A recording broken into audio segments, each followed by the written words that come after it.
मी म्हणजे मला स्वतःला असं वाटतं, की आपण ऊर्जेच्या बाबतीत असं म्हणतो ना, की ऊर्जा नाहीशी होत नाही. हं. ती वेगवेगळ्या स्वरूपात पुन्हा पुन्हा व्यक्तच होत राहते. म्हणजे ऊर्जा नष्ट होत नाही. बरोबर. तसंच मला वाटतं, की मैत्रीच्या बाबतीत आहे, की आपण जे म्हणतो ना, की मैत्रीचं रूपांतर प्रेमात, प्रेमाचं रूपांतर लग्नात. म्हणजे रूपांतर होताना ती सुटत जाते का? तर असं नाही होत. तिचं आणखीन व्यापक रूप, तिचं आणखीन व्यापक रूप. अशी मैत्री आहे माझ्या बाबतीत. त्याच्यामुळे मला असं वाटतं, की आमच्या नात्याचं मूळ हे मैत्रीत आहे. बेस बरोबर बेसच आहे. आमचा मैत्री हा असल्यामुळे ती कुठेच नाही गेली. आणि ती म्हणजे टिकवून ठेवण्यासाठी आम्ही काही केलं का? तर मला नाही माहिती. दोघांची खरं तर वृत्तीच एक इतकी मस्त आहे असं वाटतं मला, की सुमितच्या बाबतीमध्ये, की सुमितचा हा नेहमीच त्याचा गोष्टींकडे बघण्याचा दृष्टिकोन हा राहिलेला आहे, की चिन्मय तुझ्या स्वभावातल्या काही गोष्टी मला आवडल्या, हं, हं. म्हणून आपण एकत्र आलो. आणि त्याच्यानंतर मग मी असं म्हणायचं, की पण मुळात मला हे सगळं असं व्हायला हवंय, म्हणून मी तुला कशात तरी मोल्ड करायचं किंवा तू मला मोल्ड करायचं. असं कशाला करायचं? म्हणजे ते बरोबर, आपलं वेगळेपण आहे म्हणून तर आपण एकत्र आहोत. बरोबर. तर आपण एकमेकांचं वेगळेपण जोपासत आपण एकत्र येऊ. हं. हा एक तर त्याचा दृष्टिकोन असल्यामुळे ते मला फार जो क्वचित आपल्या मित्र लोकांचा असतो. म्हणजे पुरुष मित्रांचा हा फार क्वचित असतो असा दृष्टिकोन. हं, हं, हं. मैत्रिणी फार सहज आपण एकमेकींना ॲक्सेप्ट हो, करतो जशा हो. आपण आहोत आहोत तशा. तशा. पण मित्रांचं थोडंसं असं असतं, म्हणजे मित्र एकमेकांना करत असतील, पण मैत्रिणींच्या बाबतीत ते थोडंसं काहीतरी तुम्हाला सजेस्ट करू जातात आणि हं. असं. तर तसं काही सुमीच्या बाबतीत नसल्यामुळे मला वाटतं, की आमची मैत्री ही कायम आहे. अ, आणि मैत्रीमध्ये ना एक असतं, की मैत्रीत आपण गृहीत नाही धरत. हं. प्रेमात आणि संसारात ते थोडंसं होतं, पण मैत्रीत होत नाही. नाही होत. आणि मैत्रीत अपेक्षा आपण पण होतात नेहमी ना. एका पातळीवरती असतो. अपेक्षा अजिबात नसतातच असं नाही मैत्रीमध्ये, पण त्याच्या काय म्हणू बरं, कक्षा फार मोठ्या असतात. हं, मैत्रीतल्या ज्या असतात त्या. अधिक व्यापक विचार असतो मैत्रीमध्ये. हम्म. हं. जो प्रेमामध्ये आल्यानंतर थोडा संकुचित व्हायला लागतो. तर आम्ही म्हणजे मी जसं म्हणते तसं, की आम्ही आमचं लग्न आमच्या मैत्रीच्या आड येऊ दिलेलं नाही. हं. आमची मैत्री कायम टिकलेली आहे. लग्न आहे आपल्या आपल्या जागी आणि त्याच्या गोष्टी आहेत. आणि मला ते ह्याचं खूप ती कविता आवडते मला प्रकाश होळकरची. माझं आभाळ तुला घे, तुझं आभाळ मला. वाह! असं आहे. म्हणजे मग अशी वाटणी झाली, की ते आभाळ जास्त मोठं होतं. हम्म. दोघांनाही जास्त मिळतं. तर त्याच्यामुळे आम्ही असा अवकाश देत एकमेकांना राहिलोय आत्तापर्यंत. It's nice. सुमित सर, तुम्हाला मला इथे विचारायचं, जसं मी आत्ता म्हटलं, की आजच्या कपल्समध्ये हे वाक्य खूप ऐकायला मिळतं, की काल जशी होतीस तशी तू आत्ता नाहीयेस. हम्म.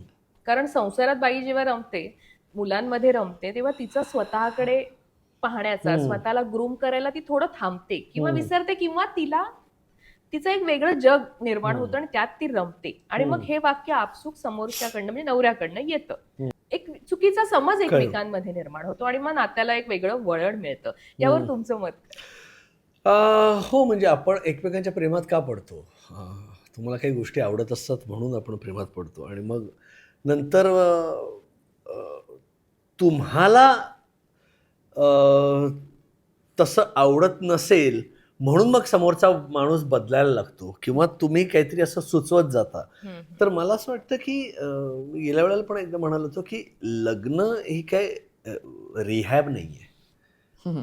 की तुम्ही त्याच्यामध्ये अ, तुम्हाला कुठलीतरी काहीतरी एक वाईट सवय आहे आणि मग ती तुम्हाला काढून टाकायची तुमच्या आयुष्यातनं म्हणून तुम्ही लग्न करता तर नाही.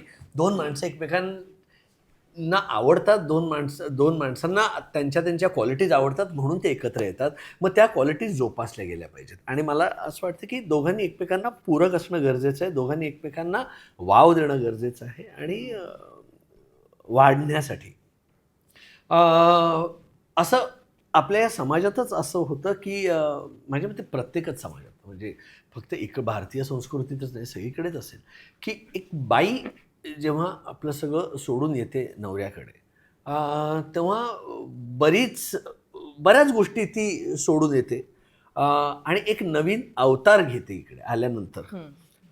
तर तेव्हा मला असं वाटतं की तो जो नवरा आहे त्यांनी, कारण हे मी आहे ना माझ्या घरात बघितलेलं आहे, माझ्या आईवडिलांना बघितलं आहे किंवा माझ्या सासू सासऱ्यांना बघितलं आहे. तर एकमेकांची इंडिव्हिज्युअलिटी टिकवणं हे इतकं गरजेचं आहे की तू जे करत होतीस ते करणं गरजेचं आहे, मी जे करतोय ते करणं गरजेचं आहे. ॲट द सेम टाईम आपण दोघांनी फुलणं गरजेचं आहे.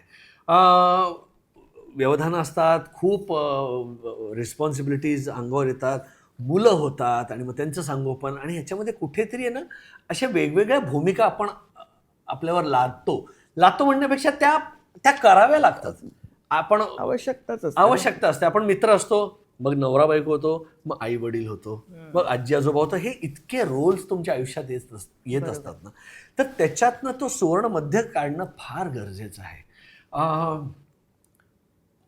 कधी काही झालं ना की आपण म्हणतो ना की तुला काय करायचं होतं आयुष्यात, मला ना हे अमुक करायचं होतं, पण मग काय झालं, मग नंतर लग्न झालं आणि मग नंतर ना ते राहून गेलं, आणि ना मग काय झालं, मग ह्यांचं सुरू झालं ना, ह्यांचं म्हणजे कोण, मिस्टर आमचे, बरं का, मग ह्यांचं सगळं सुरू झालं ना, मग त्याच्यातच मी रमले.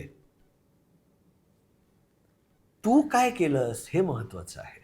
तू रमलीस हे बरोबर आहे, पण मला असं वाटतं की त्या नवऱ्याने सुद्धा ते बघणं खूप गरजेचं आहे की आपली बायको नीट रमते की नाही.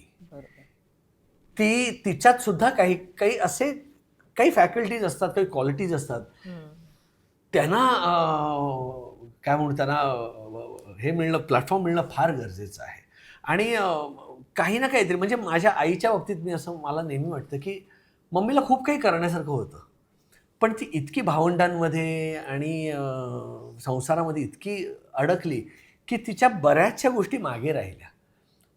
पण मग पप्पांनी तिला तसं सपोर्ट केलं, आणि मग मम्मी सुद्धा मग जिद्दीने मग ती भाषा शिकली, ती तमिळ शिकली, ती लिहायला वाचायला शिकली तमिळ. तर ह्या स्वतःला सतत रिइन्व्हेंट करणं, स्वतःला रिॲनलाइज करणं, स्वतःला सतत 2 पावलं मागे जाऊन थोडं आत्मपरीक्षण करणं हे खूप गरजेचं आहे. आणि ह्याच्यामध्ये माझ्यामध्ये ना साथीदार जो ना तो समंजस असणं खूप गरजेचं आहे. कारण हे एकट्याचं नाही आहे, ह्याला तुम्हाला साथ लागतेच. आणि जशी संसारात तुम्हाला साथ लागते एक संसार फुलवण्यासाठी, तसं एकमेकांना फुलवण्यासाठी सुद्धा एकमेकांची साथ लागते. निश्चित.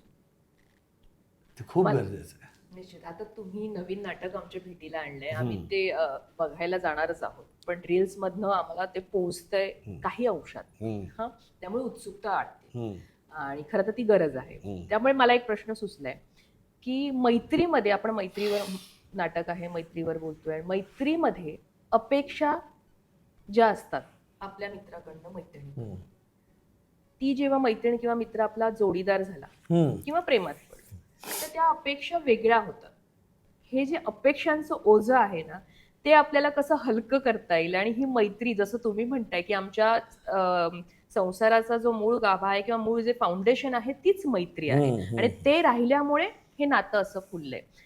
ते अपेक्षांचं जे ओझं आहे किंवा ते बदलणं आहे, याला आपण हलकं फुलकं ठेवून ती मैत्री आपल्या नात्यामध्ये कशी एक बेस म्हणून तुमच्यासारखं ठेवता येईल, आणि ते फाउंडेशन तो कायम राहील, ज्याच्यामुळे लग्नानंतरही आपल्याला काही फरक पडणार नाही. मला असं वाटतं ना की आम्ही दोघेही कलाकार आहोत, मित्र आहोतच, नवरा बायको झालो, त्याच्यानंतर आईबाबा झालो, कलावंत आहोत. मी माझ्या पद्धतीने काम करत असतो, चिन्मय तिच्या पद्धतीने ती काम करत असते. मग ती मराठी भाषेसाठी काम करत असते, ती मराठी शाळांसाठी काम करत असते, तिचं अभिनयाचं सुद्धा सुरू असतं, चित्रपट करत असते, नाटक करत असते. माझं एके ठिकाणी टेलिव्हिजन सुरू असतं, माझं नाटक सुरू असतं. अशा मी 2 वेगवेगळ्या दिशेने, आम्ही वेगवेगळ्या दिशेने नाही, आम्ही समान एकत्रच चाललेलो आहोत, पण आपापली कामं करत चाललेलो. आम्ही सुट्ट्या आम्हाला जशा पाहिजे तशा मिळत नाहीत. जेव्हा मी मोकळा असतो तेव्हा तिचं काहीतरी सुरू असतं, ती जेव्हा मोकळी असते तेव्हा माझं काहीतरी सुरू असतं. तर अशा वेळेला काय आपल्याला एकत्र बांधून ठेवेल किंवा एकत्र आपल्याला सुट्टीची पण मजा करता येईल, आपल्याला लोकांसमोर येता येईल आणि आपल्याला पैसेही कमवता येतील. तर असं काय आहे, तर आपण एकत्र काम करणं. सिरियलमध्ये एकत्र काम करणं, तर आम्ही दोघे त्या मताचे नाही आहोत, कारण की सिरियलमध्ये नाही एकत्र काम करायचं. चित्रपट ते पण 15 दिवसाचंच काम असतं. आम्हाला दोघांना आवडतं काय, रंगभूमी. आमच्या दोघांची सुरुवात मराठी रंगभूमीपासून.